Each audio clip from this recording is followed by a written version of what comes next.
It's time! What's going on, guys? Welcome back. Another Saturday down and another UFC event in the books. UFC Fight Night, Atlantic City has just wrapped up, and we got a whole bunch of stuff to unpack. It was a pretty good event, minus the referees. If you didn't have any refs, you'd have some badass fights. I mean, there was a few early stoppages and quite a bit of eye poking going on. But let's get right into it. At 135 pounds, starting in the early prelims, Angel Pacheco versus Caroline Loughran. Guys, this was a good little brawl. Pacheco, round one, I gave Pacheco all the damage. He damaged Loughran up pretty good. It was mostly a little striking battle. So I gave round one to Pacheco by damage. And then round two, Loughran come out and he got a lot more control time. He's wrestling against the cage and throwing some big bombs as well, not just wrestling. He was setting up the takedowns and the shots with the striking. And then round three kind of become more of a, striking battle, more of like a Mortal Kombat situation where both fighters were meeting in the middle and trying to duke it out. And Loughran got the better of that exchange. Ended up opening up Angel Pacheco in round three, creating the damage. So I give 1 round to Pacheco and 2 rounds to Loughran, and the judges did not disagree. So Loughran by decision in the first fight of the night. It was a good little scrap by the Irishman. Next up at 185 pounds, we got Andre Petroski versus Jacob Malkoun, guys. This was a weird one. They had a good little fight in the first round. Good striking both ways, a bit of scrambling, trying to figure out who's the better striker, and then trying to figure out who's the better wrestler. It was a hard round two judge, but then you didn't have to judge it. Round two come out, and it was strange. Petroski went in for a takedown, and I think he hit his temple off the hip bone of Jacob Malkoun when Malkoun was going to sprawl and throw his legs back. He lets go and comes off to the side. Malkoun kind of shoves his head off to the side, and then Petroski puts his hands out like this, and it just falls to the ground like he had fucking vertigo or something. It was really weird. Malkoun runs up, kicks him in the body, and tries to land up a couple follow-up shots, and then Gary Copeland steps right in and calls the fight off for Malkoun by knockout. I'd like to know a little more about what happened there. It was really awkward knockout. I haven't seen anything like that before, but anyway, Malkoun gets the KO. Going on to 205 pounds, Ibo Aslan versus Anton Turkalj. These guys fought before, and Anton Turkalj had won, so this was basically a rematch for Ibo Aslan. And holy shit, what a battle this was! I mean, Turkalj was striking and blitzing like a young Vitor Belfort, coming in 1-2, 1-2, and just walking straight with punching with each step until he gets all the way to the Ibo Aslan's back to the cage. It was kind of neat to see. He landed a cartwheel kick to the head right at the buzzer of round one. So judging by that, I had given round one to Anton Turkalj. Round two, what a massive brawl. You might as well just stuck these two guys in a closet and had them start punching each other. They were literally just right in the phone booth, left, right, trying to see who's tougher. And then out of nowhere, Aslan gets hit in the nuts. They take a little break, and then they go right back to an awesome little war on the feet. They were basically just who's the tougher motherfucker and trying to meet in the middle. But Aslan with that right hand, man, he kept coming over the top of Turkalj and stunning him pretty hard with that right hand. It looked like Aslan was getting the better of Turkalj in round two, so I had given him round two. But again, you did not have to score this fight. Round three, Turkalj come out. He looked wicked good. He looked fresher. He was doing some nice little backhand slaps and shit. And out of nowhere, Aslan lands a huge overhand right and just rings Anton Turkalj's bell. He wasn't completely totally out. He was kind of butt scooting backwards to try to get away from Aslan, and then maybe to get his back against the cage and get up. And but Aslan come running in, was standing right over him, and I don't think that Gary Copeland wanted to see him take any more shots in that position. He was kind of like this with his chin right up looking at Aslan, and if Aslan had followed up, it would not have been good. So maybe some complaints about early stoppage there by Gary Copeland. I get it, but these guys these guys are warriors, man. They go in there and they want to be finished. They don't want to get knocked on their butt and have the fight be called off. I mean, they train really fucking hard. They, 2-3 months out before these fights, and they really dedicate and sacrifice a lot to get into that octagon. So the last thing they want is to be told they got knocked out when they don't feel like they got knocked out. But it goes in the books as a KO for Aslan. Not really one of the worst stoppages I've ever seen, but you could argue early stoppage. Turkalj was still awake. He was still with it. So just another strike on Gary Copeland, in my opinion. A lot of people would argue too. So 145 pounds, Connor Matthews versus Dennis Buzukja. Get your shit together, Trav. So anyway, this was a really good little fight. 3 rounds of fighting. Round 1, you had to give it to Buzukja.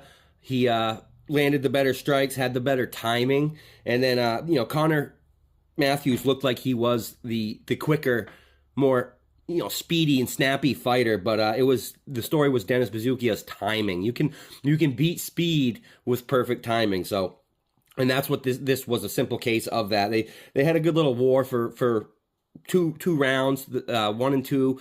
I would have gave both of them to Buzukja. He had the better striking. Connor Matthews tried to get some grappling in there after taking some punches, but could not have no success in that. Round 3 comes out, and Buzukja smokes Connor Matthews right in the mouth with a straight right, freaking hey diddle diddle right down the middle in the mouth, and then a nice clean tight left hook right after that. So boom boom, and bitch goes down. Connor Matthews goes down, and referee Keith Peterson runs in and calls it off. So you got Dennis Buzukja by round 3 KO on that one. It was a really good little fight to watch. Moving on to 145 pounds, Julio Arce versus Herbert Burns. You could have guessed this one from a mile away. Unfortunately, I didn't do a predictions video on this, but Arce had the better striking. There was a little issue in round 1, but Arce had the better striking, and you could tell that Burns just wanted to try to drag this to the mat, use his jiu-jitsu, but Arce would not let it happen.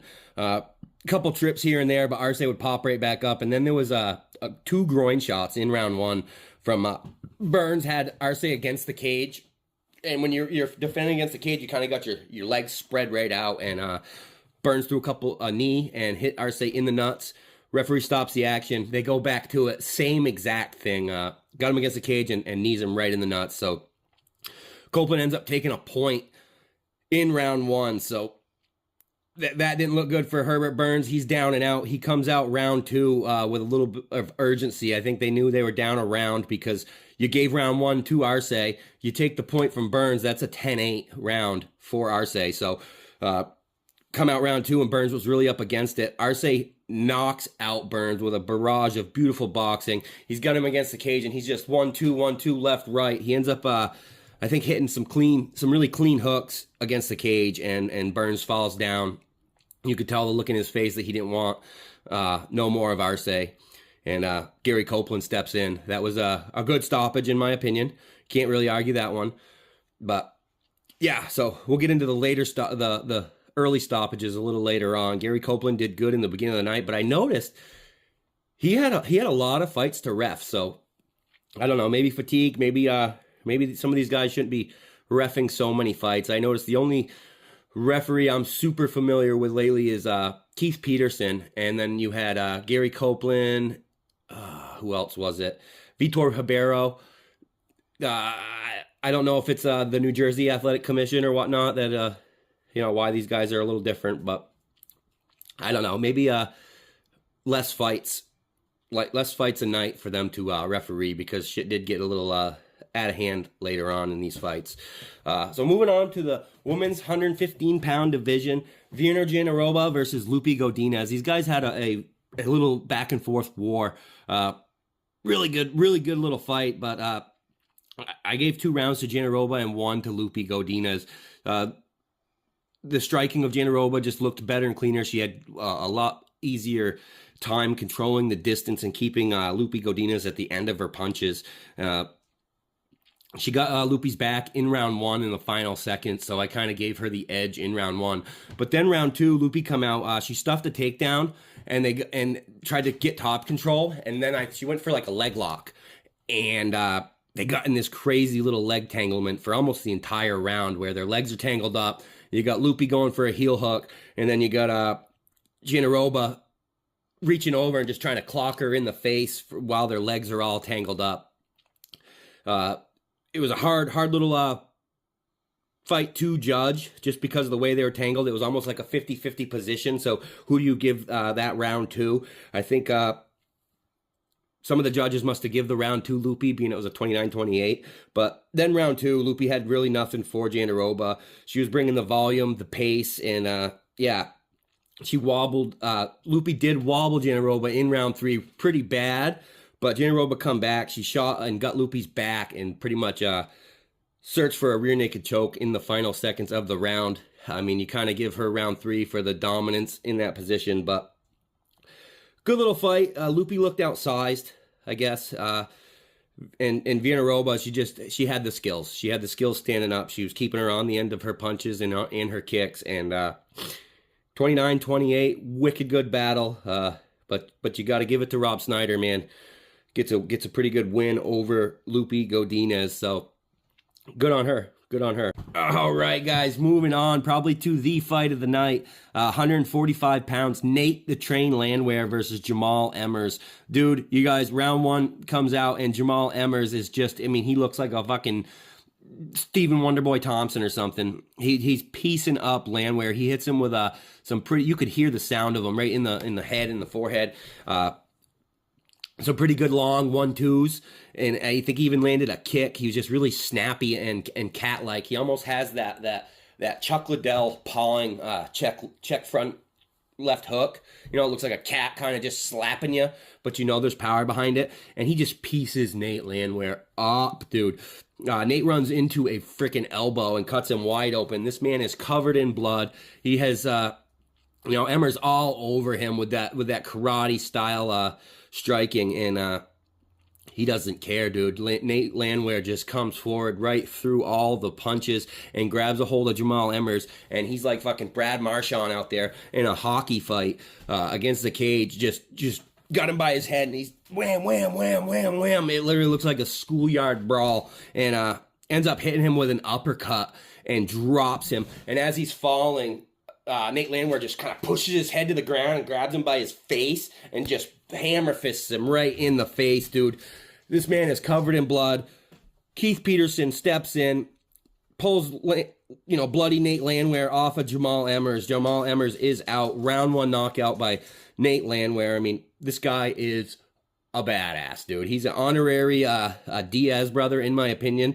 He gets on that mic and, they ask him about the punches he was taking, and he was saying, yeah, he was kicking my ass, but whoop my ass and see what happens. I mean, it was a soundbite for the ages. I loved it. I don't know what anyone else thought about that.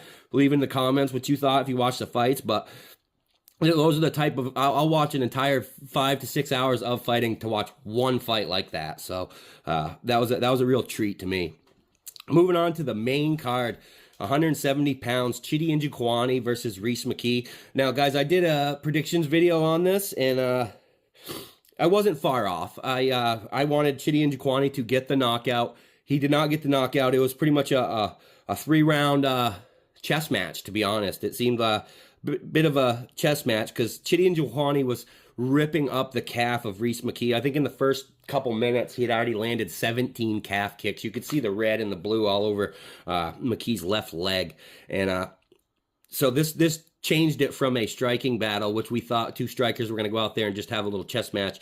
It changed it. Reese McKee started stuffing Njokuani against the cage to neutralize the striking and maybe get a little bit of wrestling in his own. But Njokuani's grappling defense was too good. He could not get Njokuani to the ground, but he did seem like he was stronger and able to pressure him against the cage. But I don't know. Njokuani was really active in those clinch positions with a lot of knees and elbows and stuff, whereas Reese McKee, the volume just died after round 1. Going to round 2, it was pretty much let's grab him, push him against the cage, and see if I can win a fight via control time. And Yeah, Chidi and Jaquani weren't going to let that happen. Reese was real persistent for the takedown, which kind of slowed Jaquani's striking down. But going into round 3, he kind of Chidi and Jaquani kind of, amped it up a little bit. He went back to the leg kicks. He was landing hard knees in the clinch and letting loose. And then he ends up landing his own takedown in round 3 to kind of just prove like Reese has been trying to take him down for 2 rounds. And out of nowhere, he, just get the little dagger in there a little more and show him, I can take you down, boy. But yeah, I mean, it was a good little fight. I expected a little more chaos and a little more dogness, maybe like the Landwehr fight. But you can't. This was actually a split decision, but I didn't think it was. I figure I gave Njokuani all 3 rounds, so I don't know what the judges were seeing there, but maybe some favoritism. But nonetheless, Njokuani did get the nod on 2 of the judges' scorecards and did get the split decision, so not too bad. All right, next fight on the card, 145 pounds, Bill Algeo versus Kyle Nelson. Another good little fight, man. Bill Algeo come out and he had the better footwork. He looked like he was the more technical striker. And then you got Nelson, and he just has these big clubbing overhands, full power, coming in like a gladiator. And yeah, he clubbed Nelson right over the head with one of them heavy overhand rights, and had Bill dancing all over the octagon. Algeo did try to fire back while he was in a daze, but that just helped Nelson land more strikes. He ends up landing a knee and then another hard left, and literally Bill Algeo starts doing the stanky leg. He was dancing all around in there. He was really on Queer Street, and Gary Copeland steps in. They call it a standing KO, and Algeo protests, throws his hands up, but I don't know, guys. These referees have it pretty rough, because you either get it perfect, or you stopped the fight too early, or you stopped the fight too late. And when you nail it perfect, right in that fine line in the middle, it's not like you get any consolation prize. It's not like you get rewarded. Your big reward for doing a perfect refereeing job is that you're not going to be crucified on the internet for the next week or so. So it's a hard job. Before you hammer on these refs, I think you should really think about, could you do it? It's not easy in the moment, in real time, to decide whether a fighter is done or not, especially when they're dancing around like that and they don't look like they have their wits about them. It's the referee's job to protect the fighters. They are an asset to the UFC, so they want them to be able to go out there and fight again, so they can't really let them get myrtleized, even though sometimes that's what we all want to see. It's his job to step in there and save that guy from himself, as well as, his opponent. But so the only thing that really bugged me was afterwards, Kyle Nelson did do a very good job. I think Bill Algeo must have been hometown hero, so they're booing Nelson, all the dicks in the crowd, booing him. He did a great job. He's not the referee. He would have kept on punching Algeo if that's what they wanted. If they want to see people die in there, then more power to him. But then he gets on the mic and he calls out Nate Landwehr. I think that would be an incredible, good little brawl. Kyle Nelson versus Nate Landwehr, who, fought just before him. So that would be a good one. I don't see why you don't make that fight. But anyway, Kyle Nelson by knockout over Bill Algeo. And then you go on to 185 pounds. Nursultan Ruzaboyev versus Cedricus Dumas. Did a video on this one, guys, and I knocked it out of the park. So they start feeling each other out, and then Ruzaboyev's counter right takes over. He has no respect for Dumas. He's just countering and just walking him down, smashing him. Dumas kind of throws a little bit of a flurry, and then he gets poked in the eye. The referee stops the action.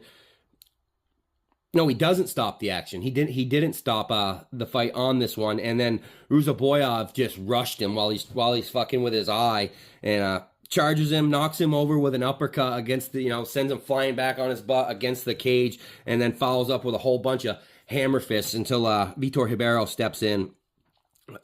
Round 1 KO for Ruzaboyev. Dumas' face covered in blood at the end of it, complaining about how he got poked in the eye. He did. He definitely did. He got poked right in the eye, and when he tried to protest, he got smashed. And in the next fight, I'll talk about it. But Weidman talks about this. When you get poked in the eye, the worst thing you can do is fall down. You know, all the judge sees is that those optics.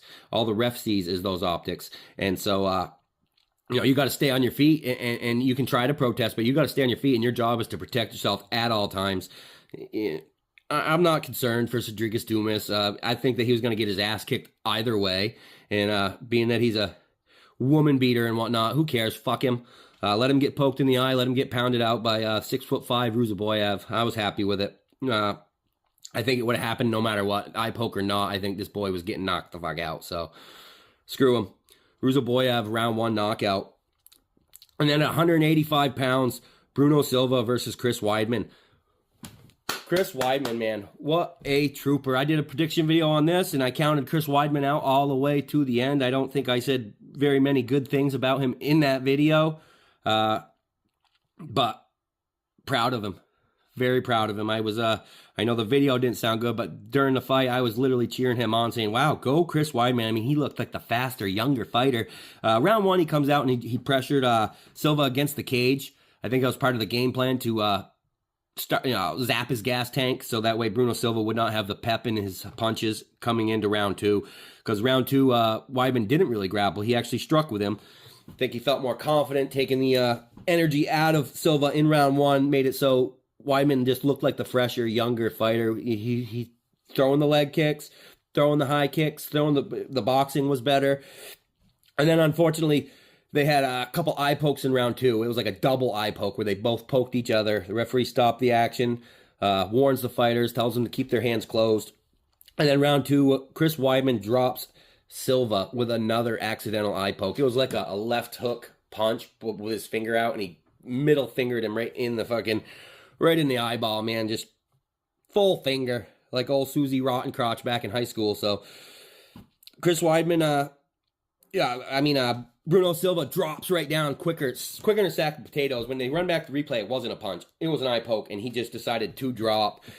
Chris Weidman come over the mic, and he explained that he understands and stuff, but he thinks that Silva was looking for a way out. He was getting beat on the judges' scorecards in every moment of the fight. Bruno Silva was losing. He landed a couple here and there, but they didn't seem to bug Chris. And I get it. At first, it was a TKO for Chris Weidman. He gets on the mic. He explains that you can't just drop. You can't just get poked in the eye and drop like that. You have to stay on your feet. You have to freaking protect yourself at all times, and it's up to the referee. You don't get to call an eye poke on yourself, even if it did happen.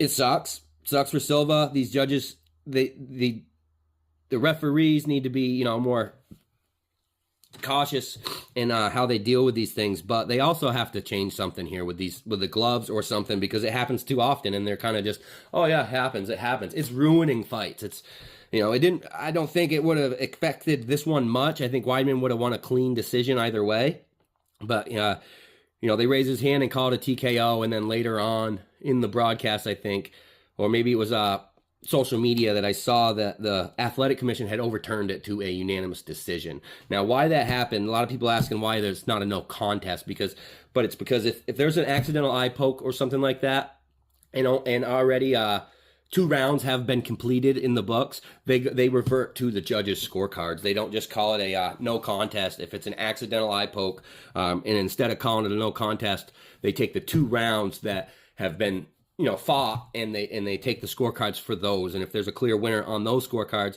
then they will call it a decision victory. So that's what happened. It was a unanimous decision by Chris Weidman. He's back in the win column, coming off of that broken leg. His leg looks good. He looks good. So interested to see if he can poke his head up into the 185-pound division a little more. So keep a lookout for that. I mean, I'm proud of him. He was in his hometown and got the W. So good for Chris Weidman. Alrighty, guys, the co-main event of the evening, Vicente Luque versus Joaquin Buckley at 170 pounds. I was impressed with Buckley on this. I was not impressed with Luque. He's on his way out, guys. I mean, I remember a Luque that was a savage. I remember a Luque that, had good jiu-jitsu. I remember a Luque that made smart choices, and that's not what happened in this fight. I mean, Joaquin Buckley pretty much pieced up Vicente Luque all fight long with body kicks and leg kicks and fancy kicks, and even his punches were great. He was the faster, more stronger fighter. He was literally doing some nice footwork stuff where 1 minute he's in front of you and then he would leap to the side, and now he's beside Vicente Luque. It was pretty cool to see. Very good footwork and stuff. But the story of this one is fucking Vicente Luque, man. I mean, bad choices, bad decisions. I mean, I wanted him to do a little more straight shots. He landed a couple 1-2s that were straight down the pipe, and the way Buckley swings, I think that Buckley was wide open for some of those straights. I don't know what's up with Luque. I think he's done for.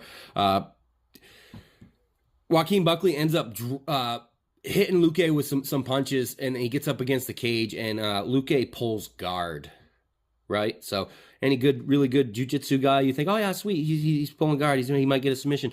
No, man, this fucking Luque's jiu-jitsu was shit. He did not get the guard. He did not get his legs wrapped around Buckley's waist. He did not control his posture. He kind of just balled up in the fetal position, and he got fucking pounded out like Scott Farkas on a fucking Christmas Story by Joaquin Buckley. So I was just very disappointed. I won't go, Luque's he's coming back down the hill. He's done for. Good job, Joaquin Buckley, 170 pounds, a lot of contenders. He looked real good against a shitty Vicente Luque. So, I mean, I'm sorry, guys, and I'm a huge jiu-jitsu fan, but evidently jiu-jitsu don't work when you're being fucking punched in the face like that, so I don't know. Pretty bummed, but pretty happy for Joaquin Buckley. It's a changing of the guards, and he's yelling and screaming that he's headed to the top, so we'll see. Main event, another letdown for me, 125 pounds, Blanchfield versus Manon Fiorot. Fiorot. I don't know. I've heard it multiple different ways. We're gonna go with Fiorot. Manon Fior is how it goes. But anyway, man, Blanchfield was outsized big time. You could just see it visually. You could see it. But and Fior, great striking, great distance control. She keeps her hips back, so Blanchfield cannot get those hips. Kept her back off the cage as much as she possibly could. And Blanchfield, even though she wasn't creating much damage and she wasn't able to gain the upper hand most of this fight, she never stopped coming. She was like the Energizer Bunny, but she would just throw kind of haphazard strikes just to get in, just to try to get close enough to grab Fior. But when she grabbed her, Fior would just throw her off. She just had so much more power, and she was so much bigger. There was a moment where Blanchfield did sink up a guillotine. I thought she might have it. I thought it might be over, but that was pretty much the peak of Blanchfield's success. It was a 5-round clinic of Fior piecing up Blanchfield. Blanchfield's face would wear the damage more and more every round. You get into rounds 4 and 5, and you're hoping that the pace and the pressure that Blanchfield had, I mean, she had a lot of pace and pressure. She'd come in, try to get takedowns, get thrown, but she was doing it so much, constantly, never stopping. So the game plan was to tire Manon Fior out. She didn't get tired. She must have had a good camp, and she's working on her cardio and stuff, because Manon Fior did not get tired enough for Blanchfield to rip her to the ground and choke her. Yeah, watch out for her. I'm really bummed about Blanchfield. I was just speaking about shitty jiu-jitsu, and we didn't even, I was thinking the next fight, we'll get to see some good jiu-jitsu here. I was even telling my wife that, and Blanchfield could not even get it to that point. So we did not get to see the good jiu-jitsu. We got to see some beautiful kickboxing by Manon Fior. Blanchfield could not catch them kicks. Blanchfield could not, it's almost like, she just could not get a hold of Manon Fior, and when she did, it was a significant power difference. There's a few times she body lock her, and Fior just spin her around and push her up against the cage like she was a little kid. It was tough to watch for me, being a Blanchfield fan. It was tough to watch for the New Jersey fans. You could even see in the background during the fight, people getting up and leaving mid-fight. So it was tough to see. But watch out for Manon Fior. I don't know. Maybe she's the one who can get that belt and take out Grasso or Shevchenko. But overall, pretty good night of fights. I don't. I'm not sad that I watched them. I do think that they need to come up with a plan for these eye pokes. It's ruined quite a few fights. Even I think they were bragging about 8 knockouts in a UFC fight night, most knockouts in a fight night event, and yeah, that might be true. But if you look at some of these stoppages and if you look at some of these eye pokes and stuff, I don't think it was as a highly regarded event like they're trying to say. It was good. It was fun to watch. The fights themselves were awesome. The referees could have done a lot better, as well as just the gloves. I think they need the new gloves. They got the Onyx gloves that Trevor Whitman makes and Gaethje uses during sparring, and they kind of keep your hand closed. There was I don't know why they don't use those. These UFC gloves, a lot of fighters talk about how when you put them on and with the wraps, you put them on so tight that they basically pull your hand open. And as you have to use hand strength, grip strength to close your hands. As you get tired and the fights wear on and you start extending your hand out, it automatically opens your hands up. And these fighters get told, close your hands, close your hands. It's the gloves, guys. It is the gloves, 100%. But no more bitching. That's the end of my recap show. I hope you guys liked it. Please like and subscribe. 5 more subscribers, I can shave my beard. Let's go, man. We got some predictions for fight night this week, and we're getting into 300. I'm probably going to do every fight on the 300 card, a video apiece. Gaethje and Holloway probably going to get their own video each. But, all right, take it easy. You guys have a great day. Thanks for stopping by.